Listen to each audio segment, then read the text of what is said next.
Hi, and thank you for joining us today. I'm Jonathan Schanzer, Senior Vice President for Research at Foundation for Defense of Democracies. We are glad to have you tuning in to today's important and timely discussion.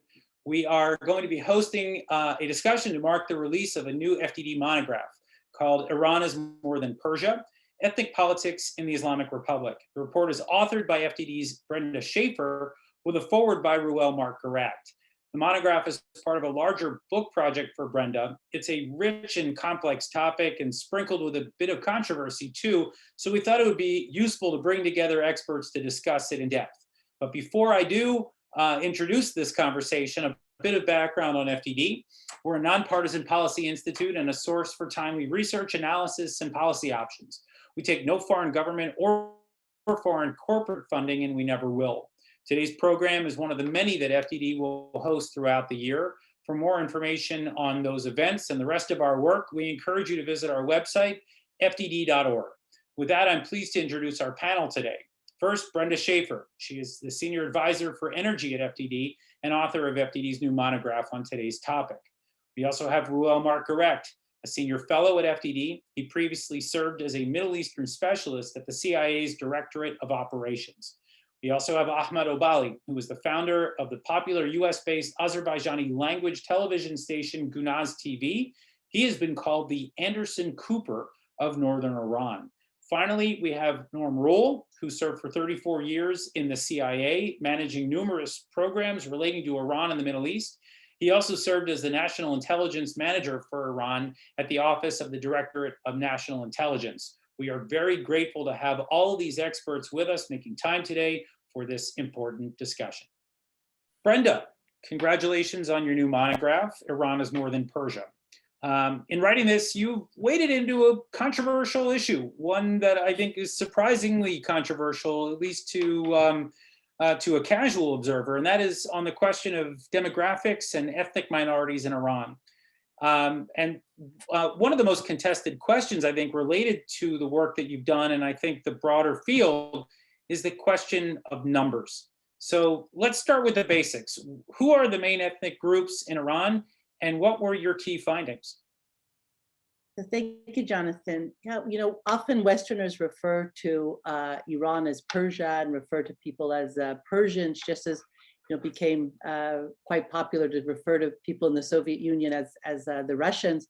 But actually, Iran is 50%, at least 50% non-Persian minorities, and there's pretty much a demographic and geographic overlap. Most of them reside in Iran's border provinces.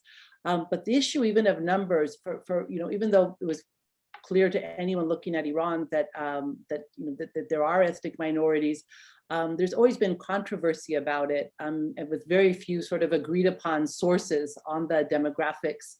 And most people actually, because there wasn't any kind of sort of consensus about the numbers, would refer to the CIA World Factbook on this question. Even though the fact book stopped reporting numbers already in 2016, a sign that they probably don't have a firm handle on the minorities issue, or want to at least to publish about it. So I felt very lucky with the study to have had access to primary documents, including the Iran Values Survey. About twice a decade, the Iranian Ministry of Interior conducts some internal surveys about language use, cultural identity, even religiosity, prayers. Very interesting data to look at. A second study was the Council of Public Culture that also did some work on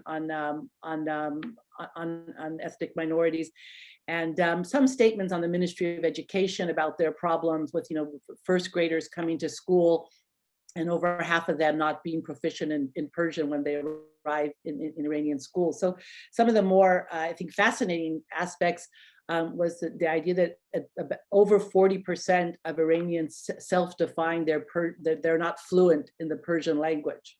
So think about that, and that's self-defined. It might even be higher, as we know in surveys. People tend to compliment themselves and have say that they have a proficiency. Overwhelming numbers, most ethnic groups in the 70s, 80s, 90s, saying they want to teach their children their mother tongue, even if they're living in away from the ethnic populated provinces. And I think, really with the huge differences in language capacity, let's say in the border provinces, we took a look, for instance, at Azerbaijanis that live in East Azerbaijan province, Zanjan, West Azerbaijan province, other areas that are heavily Azerbaijani populated versus those in Tehran. Huge differences in the Persian proficiency. So I would say, part of one of initial discussion as a researcher, someone who goes to Tehran and maybe Isfahan, it would be like a researcher coming to the United States and only going to New York and Los Angeles, not seeing the US South, the Midwest, would have a very different picture of America than someone who made it to the provinces. Okay, thank you for setting the table here. So Norm, let me turn to you and just ask you this. I mean, you've got years of experience working in the intelligence community. Why does the ethnic issue matter in Iran? For Iran, its ability to control its sovereignty and its stability has always been a primary issue for the Islamic Republic. And the ethnic communities of Iran have been troublesome, although they have been containable by the regime. The regime also sees its ethnic communities as a lever by which some of its neighbors can undertake threats against the stability of the country, to include stability of key economic zones such as the oil-rich area of the Ahvaz or the sensitive area with Iraq involving the Kurds. It's important for the Iranians, and they devote considerable resources to it, but I think it's useful also to note that this isn't something that the Iranians believe is a critical threat to the regime. Iran is a protest-rich country in which there are between 650 to 900 protests every year. Certainly protests in the ethnic areas are significant in number, but I don't think there's any evidence that it's sufficiently so significant that you see this as a serious threat to the regime itself. For the external world, I don't think we devote enough attention to this.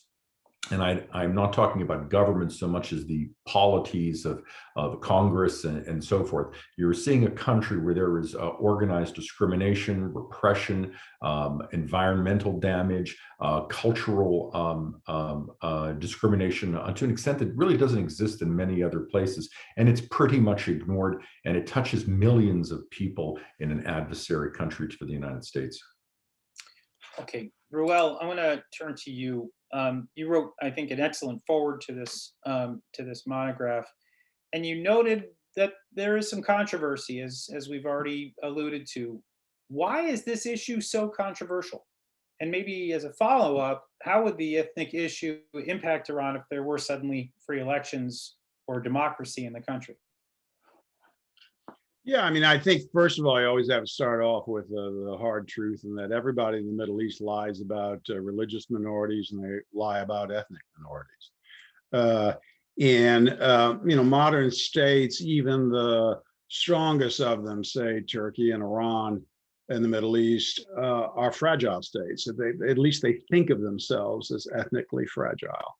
And so it is, I think it's fair to say that what Norm said is true. That is, that the regime is capable of pounding successfully all day and all night upon the Ahvazi Arabs, the Turkmens, the Kurds, the Baluch.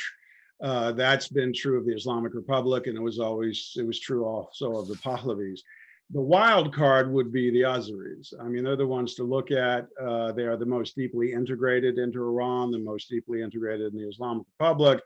But there are question marks about them. And I certainly, when I was living in Istanbul in the 1980s and 1990s, those question marks got bigger. They didn't get smaller. And you don't know, at least I don't have a good feel for how successfully Persianization of the Azeris has been. It was evident to me that certainly the use of language, if that's an indicator of ethnic loyalty, identity, the Turkish part of that seemed to be going up, not down. It's very difficult to get an accurate grasp on this, but you could imagine the scenario where the Azeris, there were probably at least 25% of the population, maybe more, and they're in very strategic locations. If that ever ignited, then the Islamic Republic would find itself, I think, in a pickle. And that would be true if it were Iran. Without the Islamic Republic.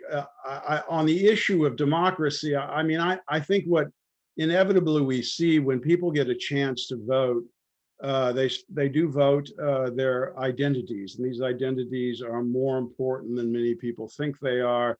And certainly in the case of Iran, because of the overwhelming presence and power of Persian culture, its centripetal eminence, we tend to focus on that. And I think we downplay the ethnic passions that bubble under the surface. And I think if you did see a Democratic vote, certainly in areas that geographically make some sense, you might get an outcome where the Persians, proper Iranians from the Iranian plateau, are actually aren't particularly popular, and you would see people try to vote with their feet.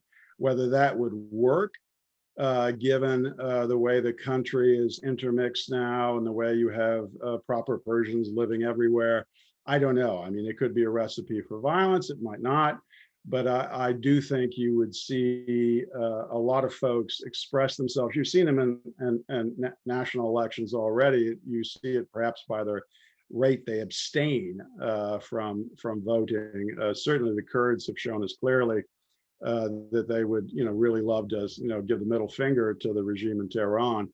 The real question mark is, how would the Azeris vote if they had the freedom to do so, and would they, join with their northern cousins, brothers, however you want to put it? I don't know. I wouldn't be surprised if it were a much more rambunctious outcome than a lot of people think, and certainly more than Iranians, proper Persians, believe. They want to believe, and this is true of those in the Islamic Republic. It's certainly true of the expatriate population. They want to believe that basically it's one happy family, and everybody's content with Persian suzerainty. I don't know. It could turn out to be a hell of a lot more convulsive than that, which is why people just naturally don't want to go there. I want to come back to that in a little bit, but in the meantime, Ahmed, let me just ask you this. Ruel just alluded to the fact that maybe it's not all one big happy family. I think we can say that with some certainty. What are the main differences that you see among the ethnic minorities? I mean, right now, when I just thinking off the top of my head, the question of sanctions against the regime and perhaps ties to Israel, those are probably two things that I think are most obvious, perhaps. But what would you describe those areas of friction among the Iranian ethnic minorities? Well, as Ruel and actually Ruel, Norman, and also Brenda mentioned, the country needs to be, I think the Iran needs to be restudied again. If any country wants to have a proper policy towards the country of Iran, they must understand the ethnic composition or makeup of the nation altogether. When you have over 50% of population that is called minority, there's a problem.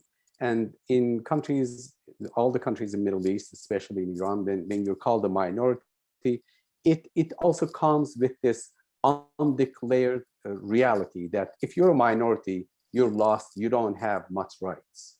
And in the case of Iran, as I am one of the so-called minority or ethnic members as an Azerbaijani, I am more involved with all the ethnic groups, their organizations, cultural organizations, political organizations I'm in touch with. And what I see, the trend is towards more of a polarization rather than unification. So Arabs are becoming more Arab. Kurds definitely are more Kurdish than 10, 15, 20 years ago. Baluchis, we see all the uprisings or all the problems in the Baluchistan area. Turkmens, the Northerners, again, they have multiple, at least I know 2 organizations that are rooting for outright independence from Iran. Azerbaijanis, we have a majority at least in 6 provinces that includes from Ghazvin, Zanjan, Hamadan, Ardabil, East and West Azerbaijan, from Tehran to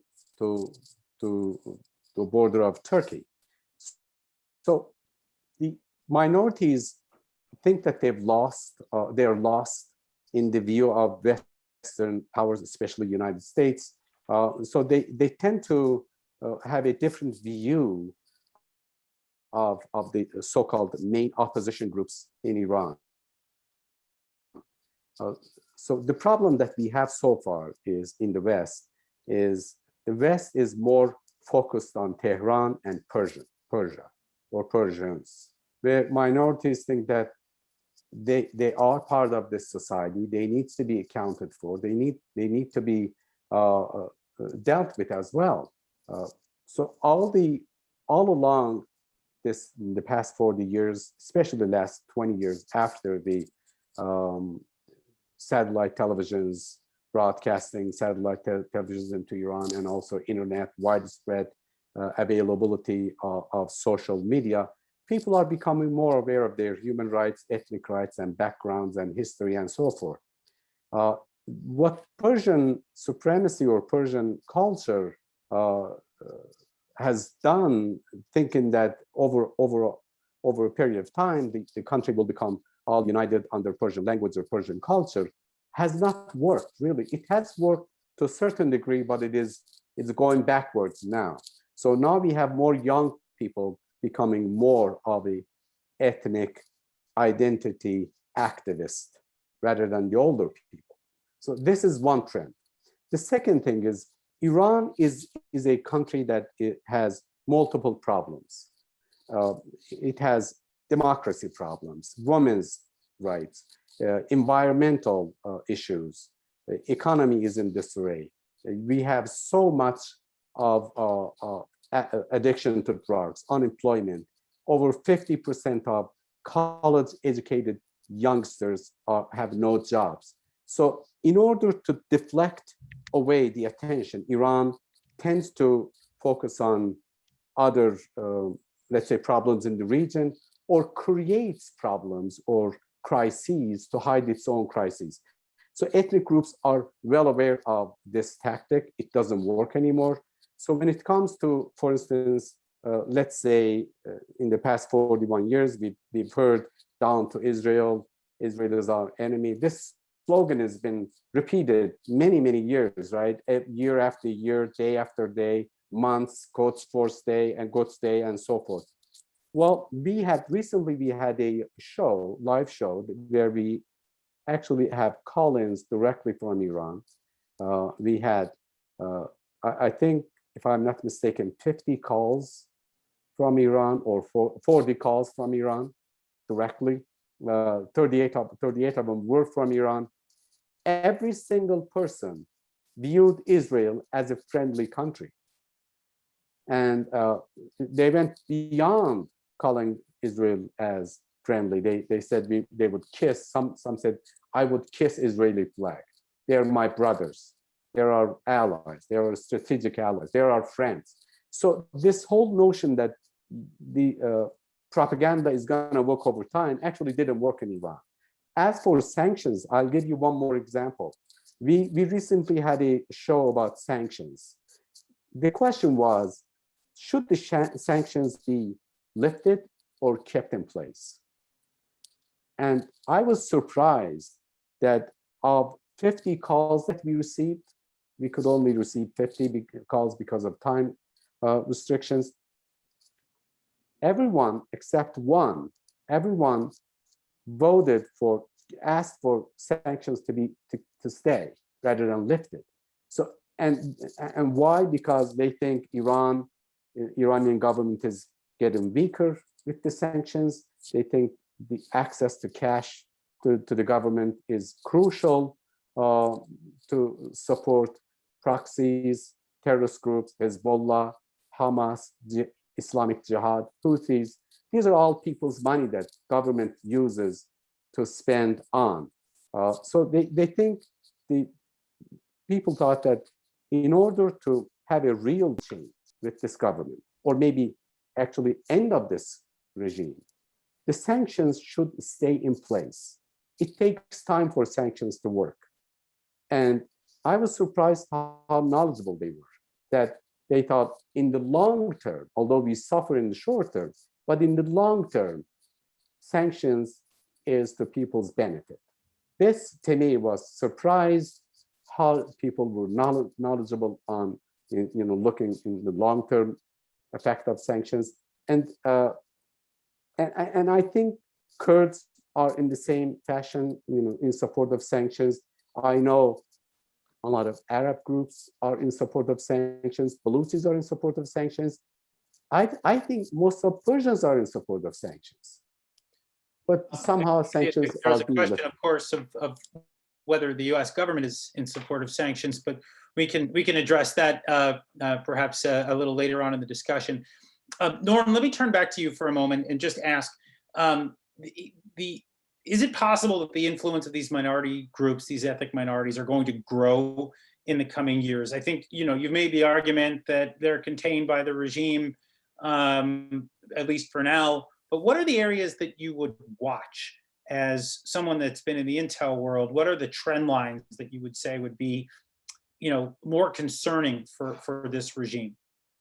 It's a good question. Over recent years, the polarization of the groups has been attenuated by the rise of social media and the ability of these groups to aggregate their views and feelings and to feed off of each other, in essence, through a reliable stream of social media commentary is going to be important to their ongoing evolution. The Iranian government will continue to devote a significant and probably sufficient amount of security resources to the area and likely continue its current role of underinvestment and environmental degradation and cultural exploitation.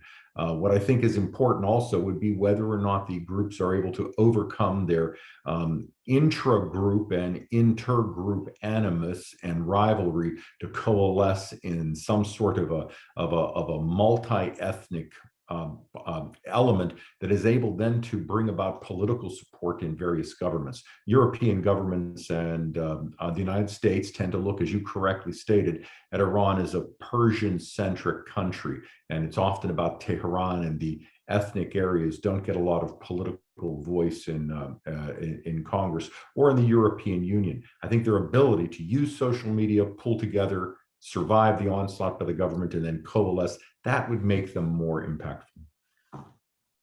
Okay, Brenda, let me, sticking to sort of trend lines and what to watch. You noted in your report that there have been a number of protests among the various ethnic minorities in the provinces. You noted, of course, that some of them were nonviolent, but some of them were, in fact, violent protests. We've seen something akin to insurgencies in a few places. What are the trend lines here to watch? Should the regime be concerned? Is this something that you see increasing over time? Right. How should we look at for this? most of the history of the Islamic Republic, Tehran hasn't had full security or control in the Baluch populated areas, the Ahwazi Arab populated areas, the Kurdish areas. And by and large, the regime could deal with that because these attacks were taking place on places that, mainly Persians didn't live. It wasn't, affecting the economic activity of the regime. But there's been a couple changes and acceleration. So, basically with the rise of more and more attacks in the Khuzestan region, and, this is the nexus of the Iranian oil and gas industry. It's important ports, it's important pipelines. If you look back, actually historically, U.S. government used to do a lot of reports that were declassified. Khuzestan was really always a center of an analysis, and it seems really to be a hotspot again. And then, as Ruel pointed out, that the exception would, sort of what could really be problematic for the regime would be, if there was a change in the attitudes of most of the Azerbaijanis, because they are, on one hand, the largest minority group. They're, because they are the most integrated of all the non-Persian groups. If they were to depart, let's say, similar to what happened with Ukraine, losing its support for the USSR, this would be, this would be crucial, because other groups, most of the groups rarely, had any support for the regime. And I think that there's been really a watershed this past year with this war between Armenia and Azerbaijanis in Iran seeing in real time their government, seeing trucks rushing through provinces they live in, and seeing these supplies physically go into the battle zone areas, and really in live time going to the battle zone and seeing these arms that their own government trucked in and killing people that they see as their co-ethnics. And as Ruel pointed out, ethnicity, blood, it matters. And and even people looking more historically at the Islamic Republic, with the rise of, as Norm pointed out, rise of social media, foreign television. I hardly hear of anyone in Iran that watches Iranian television, broadcast from the regime, but certainly the ethnic minorities are watching foreign television, mostly Turkish television, television from the Republic of Azerbaijan, even Ahmad's channel broadcasting Gunaz from Chicago, and social media. So can we imagine, we can't even think that someone would think, wow, gee, that social media doesn't affect ethnic identity politics in the United States and Europe. So why do we think somehow it's not affecting Iran? So of course it's having a huge impact there. And so things that might have been true even in the 80s and 90s, they've changed dramatically, just if they've changed dramatically in the West as well. Okay, Ahmed, let me turn to you. I also want to hear about your thoughts about the Azerbaijani population in particular after the war last year with Armenia. But also, if you would, let's talk a little bit about soccer, or as some might call it, football. But soccer matches, in Brenda's monograph, we talk a lot about how soccer matches are a place where Azerbaijanis in particular are able to voice their dissent. That this is sort of an acceptable place, or at least the regime doesn't put up as much of a sort of a security presence in order to challenge the things that are voiced in soccer matches. So perhaps just your thoughts about what we saw after the war and also the soccer match phenomenon. Well, as Brenda mentioned, during the war, or even after the war, there has been a tremendous uptick in the movement, Azerbaijani movement. The South Azerbaijani, as we refer to the south of the Aras River, to differentiate from the northern part, we call them South Azerbaijanis in Iran. The movement is basically a non-violent movement that focuses on 100% equality, secular democracy, and protection of the environment, human rights, women's rights, in particular, cultural and economic, political equality. And we don't believe in violence, so we look for, or our people look for, avenues, opportunities to express their opinion, and soccer matches are one, and events like Karabakh War was another one, where on social media from September 27 onward, I think perhaps almost half of the social media activities in Iran was related to Nagorno-Karabakh War, and Azerbaijanis were the most active one. And not only on social media, they would travel to the border right across from the river. They would go to the top of the hills and actually watch Azerbaijani soldiers go forward, liberate village after village. There was, and we were airing some of those videos. So there was this one man, young enough, I think, that maybe 35, 40 years old, that probably didn't see the liberated part before it was occupied by Armenians. So when he was looking at this liberated part of Azerbaijan right across from the border, he was talking to himself, thanking God, and then out of happiness, he just broke down and cried that the land is liberated. So of course, Iranian authorities were taking notes of things like that. There was another older lady sitting looking at the destroyed village of Khodaffarin, right from famous Khodaffarin crossing, or it's an old bridge. And she was going back and forth like this and talking to herself on the video, saying, I'm glad your land has been liberated. I hope you come home soon. I hope your lights will be lit forever. I will bake some cookies and throw it over the river to kind of welcome you back home. Please, may God help you to come back home soon. So, and these are people that think that it is the same people. They believe it's the same people. Their land was liberated.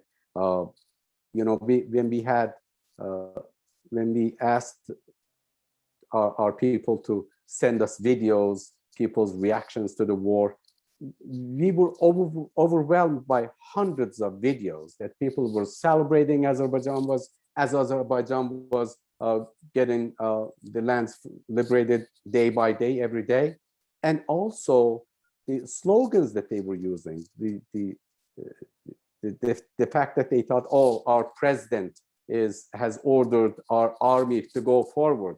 And here, Azerbaijan is in the south, in Iran, are calling Aliyev as their own president. The Azerbaijani army becomes their army. So this was definitely a eye-opening for not only for the world if they saw it, but definitely for Iran. They became nervous and they had to change their policy after a couple of demonstrations towards Azerbaijan. But as for let me let Ruel weigh in here for a little bit, and I promise we'll be able to get back to you. But Ruel, so we're hearing this from Ahmad, and I guess my question really is a straightforward one. So you hear these sentiments being relayed by the Azerbaijani population or other ethnic minorities, and those sentiments are clear. And then you have the regime itself mocking these ethnic minorities in the official media. Is this the right strategy for the regime? Is it going to backfire? Is it working? How would you assess what's going on here? Well, I think that the main point that you always have to be aware of is that, Persianization works hand in hand with Islamization in the Islamic Republic. That to this extent, the Pahlavi efforts to Iranicize, to Persianize the entire population have to some extent been successful, and that is the Islamists who run the Islamic Republic are also overwhelmingly Iranian and also overwhelmingly try to advance the identity that they have, which is a very Persian identity. Theoretically, you could have thought that once upon a time at the beginning of the Islamic Republic that the clerics would bring about greater brotherhood, that you would, downplay ethnic identities in favor of the religious one. I don't think that's been the case. And so it's not surprising that amongst the young in particular, that you've seen an accentuation of ethnic identity, if you wish to call it even national passion, because as the Islamic Republic has grown out of favor, as clerics have become figures of contempt, the other side, Islamization, is the obverse side now of Persianization. it's not at all surprising that the Persian identity has also declined amongst the minorities, that the notion of a greater brotherhood achieved through some type of, expansive Iranian identity, I think has taken a severe hit. So it's not at all surprising that amongst the young, you're beginning to see, you're more than just beginning to see, a rising passion for their roots and their mother tongue. And I think that's also an important factor, is that with the mother tongue goes national identity, and I think in a modern age, it goes nationalism goes with it. And there has been one overwhelmingly successful Western export everywhere, and that is the idea of nationalism. And I think it's taking hold in the Middle East, and the way that we saw it take hold in Europe, say in the late 18th, 19th centuries. So I don't see this problem going away. The clerics don't seem capable of handling it, and this because they aren't really, it's not just religion that motivates them. They also have a national identity, and I think they realize it's fragile. And it's, again, I just want to emphasize that's not unique to the Persians. It is true throughout the Middle East that the dominant, if you have mixed states, the majority or the dominant minority, in Iran's case, is always very sensitive to the fact that their country is a matrix. It's a patchwork. So I'll never forget being on the Bosphorus Bridge and having a Kurdish waiter, and I just started talking to him about Kurdish issues, and lo and behold, two Turkish gentlemen overheard that conversation, and they moved to throw him off the bridge, and it was only my intercession that prevented that from happening. That's an extreme case, but I think it is representative in Turkey of this Kurdish-Turkish fragility. And I think something similar to that exists in the Islamic Republic with many of these ethnic identities. And for me, the big question is, as always, is where are the Azeris? And I don't have a good answer to that, but I suspect the answer is not one that the clerics are terribly cracked up about. Yeah, and I think that exactly gets to the point of why this monograph figures to be somewhat controversial among Persian nationalists. But moving away from Azerbaijanis for a minute, Norm, over to you. What about the Baluch, the Ahvazis, and some of these other minorities? They don't get a lot of attention relative to the Kurds or the Azerbaijanis. But in the recent past, as we were discussing before this event, there was even the possibility of a new Gulf Emirate that might have taken over some of Iran's oil resources. Maybe just speak a little bit about these dynamics.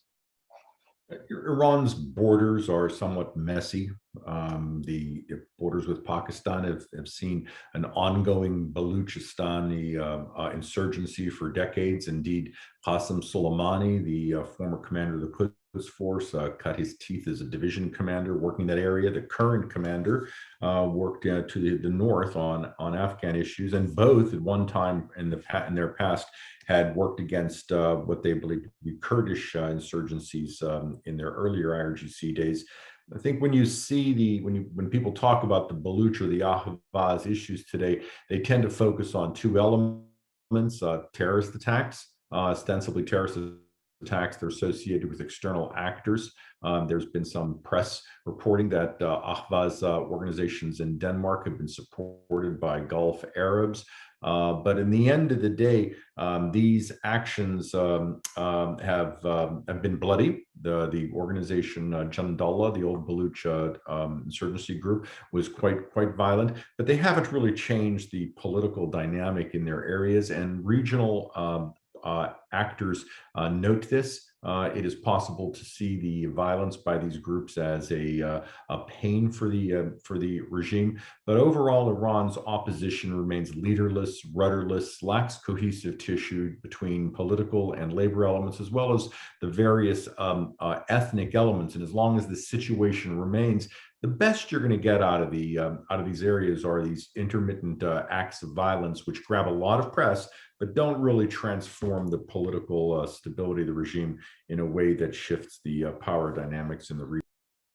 Brenda, let me actually just scope out for just a minute here and go beyond Iran's borders.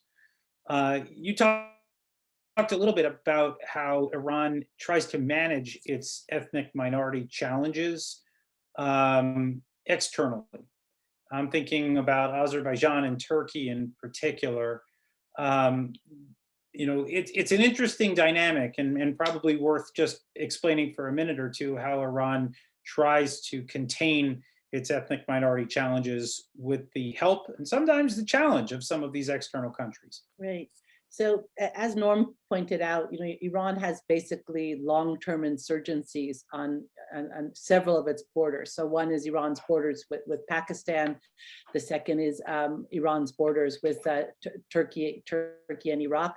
So completely, you know, unsafe areas for Iranian soldiers, for IRGC, for government officials. You know, we've even had in the Baluchistan areas when Ahmadinejad was president, his motorcade attacked. You've had soldiers kidnapped, brought into Pakistan, and have to be ransomed and and released, and Iranian soldiers heading into Pakistan. So clearly, first thing, anyone analyzing bilateral relations between Iran with any of its neighbors has to factor in the ethnic factor. It's one of the major elements in the bilateral relations, and everyone should think of Iran as a country that on several of its borders does not have complete security or control. It's a constant factor of a problem. And I agree with Norm that because these were mostly in border areas and didn't disrupt the main vectors of activity of the country, they haven't up until now posed an existential threat. The question of Iran's policies really from the demise of the Soviet Union, from the minute of the breakup towards the Muslim majority republics next door, is an incredible case study for understanding the role of Islam in the Islamic Republic, right? Because for some reason, we think when Iran supports Hezbollah or Hamas or something, it's something about Islamic solidarity, right? But then we see any time that they have to sort of pay a price with any of their, whether it's the security of the regime or any other major material interest, whether, like, for instance, in the midst of Chinese suppression of Uyghurs, you have the Islamic Republic signing a 25-year major trade agreement, with China. What could be more cynical, right?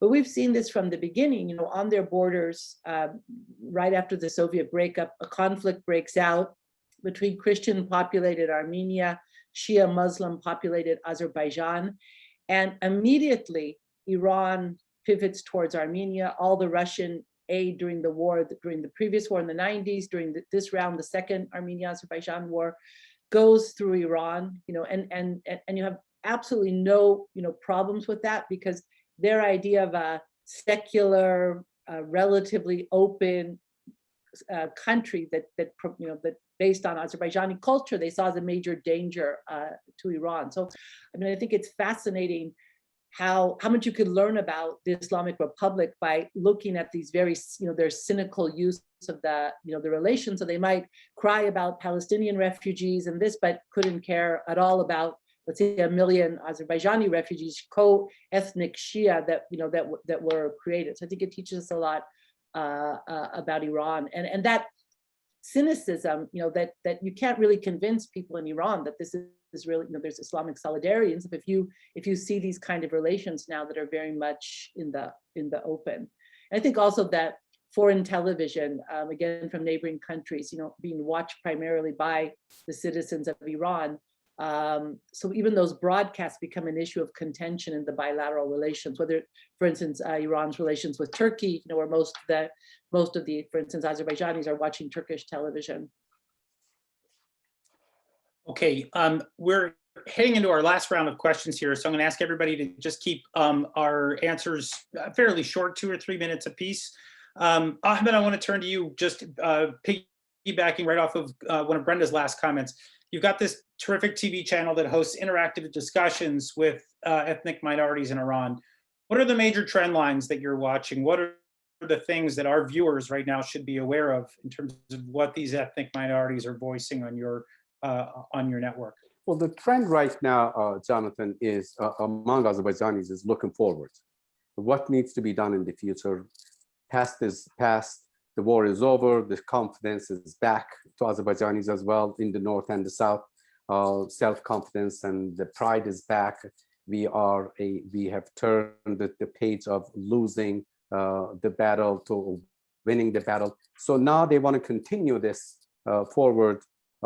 As I said, our movement is very civil, non-violence. So the trend right now among the activists are, we either need to have a federal system in Iran in the future, or something that a confederalism is the way. And some even think outright independence and reunification with the North. So that's what people are thinking right now, nothing else. So I think the main opposition, or as they call main opposition group outside the country, the Persian nationalists, should realize that as they move away from giving any rights to ethnic groups, first of all, the regime will stay in power for so many years, long time to go or to come. Second, it will backfire on ethnic groups as well. They will, instead of rooting for maybe federalism or confederalism, they will probably give up and root for outright independence. This is true with Kurds, this is true with Arabs, and it's definitely becoming true with Azerbaijanis, Turkmens, and Northerners or Baluchis. So I think overall, we're looking at a very unstable Iran for years to come. It will never be as stable as they wish. And all the blames should be squarely put on the group that are not willing to give any rights, even in theory, to ethnic minorities. The ethnic minorities want to have 100% equality, culturally, politically, linguistically, everything. If Persian is official, so should be other languages, including Azerbaijanis. That's what they want. Okay, so based on what you've just said, which I think is a rather striking remark, Ruel, to you, you have been a proponent of regime change in Iran. Are minorities a factor to consider here? Should the US government or academics, should they be focusing more on the trends in these provinces? Have we been too focused on Persians? How would you sort of sum up your perspective on this, with the full understanding that this is a controversial issue among Iranian nationalists? But for those of us watching from abroad, for those of us that have been opposed to the regime in Iran, I think it's a fair question. Is this an approach that we should be looking at more seriously? I doubt it. I mean, I think the United States should keep its focus on the clerical regime, on what it does to everybody, which is its reflex for the truncheon. I don't think playing the ethnic card in the Islamic Republic makes much sense. I don't know mechanically how that works. I do think it's a good idea for the United States to have a vigorous, for example, Azeri service. I mean, these are small things; they're not without value. And you know, anyone who's had experience, for example, with Radio Free Europe, Radio Liberty, knows that the Persian service and the Azeri service, they're not exactly friendly. I mean, you have the battles in those countries play out amongst the expatriates. But I think, you know, the message the United States should send is that, you know, we are in favor of a democracy inside of in Iran.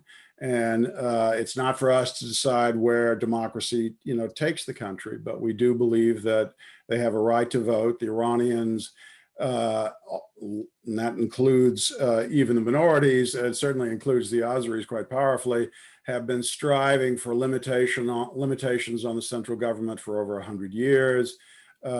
So the traditions of trying to achieve some type of constitutional order in Iran are well-founded, and we should support those attempts to bring constitutional democratic government to Iran. But I probably would stay away from accentuating any particular, ethnic preferences and ethnic aspirations. I would keep the focus writ large. Okay, Norm, over to you. Is this something that you think the intelligence community is going to start looking at more, given the unrest that we've seen in the provinces, given some of the trend lines?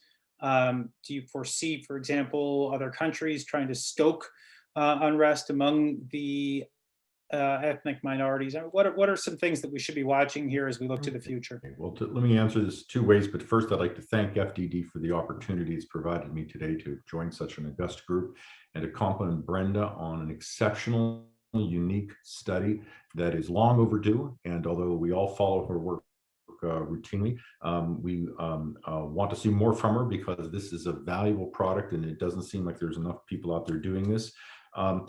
Next, without commenting on what the intelligence community does or doesn't do, I can say that having a strong understanding of a situation doesn't necessarily mean it translates into actual policy, unless policymakers are willing to assign resources that they take from somewhere else to undertake something. You want to increase the Ahvaz service, the Azeri service, that money will have to come from somewhere. And there's a conversation inside as to whether or not what that value might be.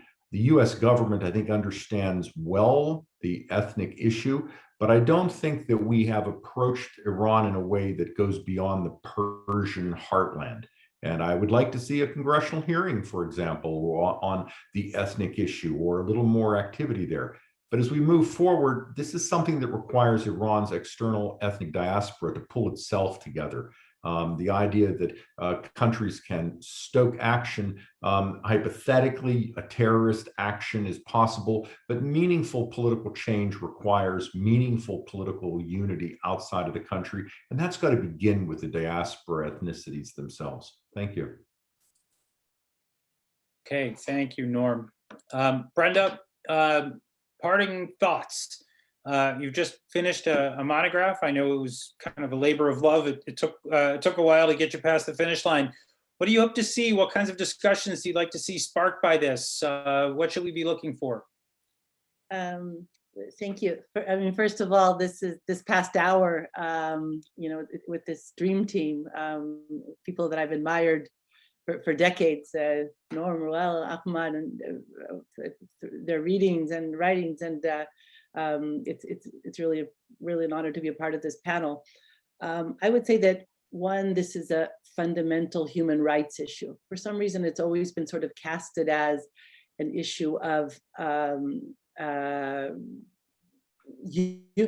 territorial unification or something. But what I think everyone can agree about, doesn't matter how they see the future of Iran or its borders, that it's a fundamental human right for people to be able to teach their mother tongue to their children, and to send their children to school in their native languages. So I think there's a lot of even though in many, the regime tries to project that this is not a challenge to it, again, even though it shouldn't have, if it's an Islamic society, it shouldn't have preference for one language or over the other. It does deprive these rights of the families in Iran, and the ethnic minorities have the highest execution rates, the highest incarceration rates, and this is well documented. So if there really was no ethnic challenge, they really wouldn't need to execute and incarcerate so many people. So obviously, Tehran itself sees itself as having a problem. And then I would also reinforce the point that what we hear abroad about how different foreign policies are viewed internally in Iran is fundamentally different. So I mean, I think the great point was the issue of that sanctions, what we're constantly hearing, that we need to remove sanctions in order, on a humanitarian basis for the people. But what you're hearing from inside Iran, from at least from the ethnic groups, and maybe larger, that they want the sanctions to continue because they don't want this regime to get more power through the release of and this is not surprising. For instance, if we look at the history of South Africa, we're also people wanted the continuation of sanctions and not them, to be removed. So I think even on every foreign policy issue, we have to start looking, how the peoples of Iran see these issues, and not just the people connected to the regime in Tehran. Okay, well, Brenda, I want to congratulate you on the release of your monograph, Iran is More Than Persia. It really is a terrific read, and I recommend it to all of our viewers. I want to thank our panelists, Norman Rule, Ahmed Obali, and Ruel Marcorrect from FDD. Thank you very much for joining us for today's conversation. For those of you tuning in, if you are not already receiving updates from FDD, please do visit fdd.org to subscribe to our work. Thank you for joining us today, and we hope to see you at another event soon.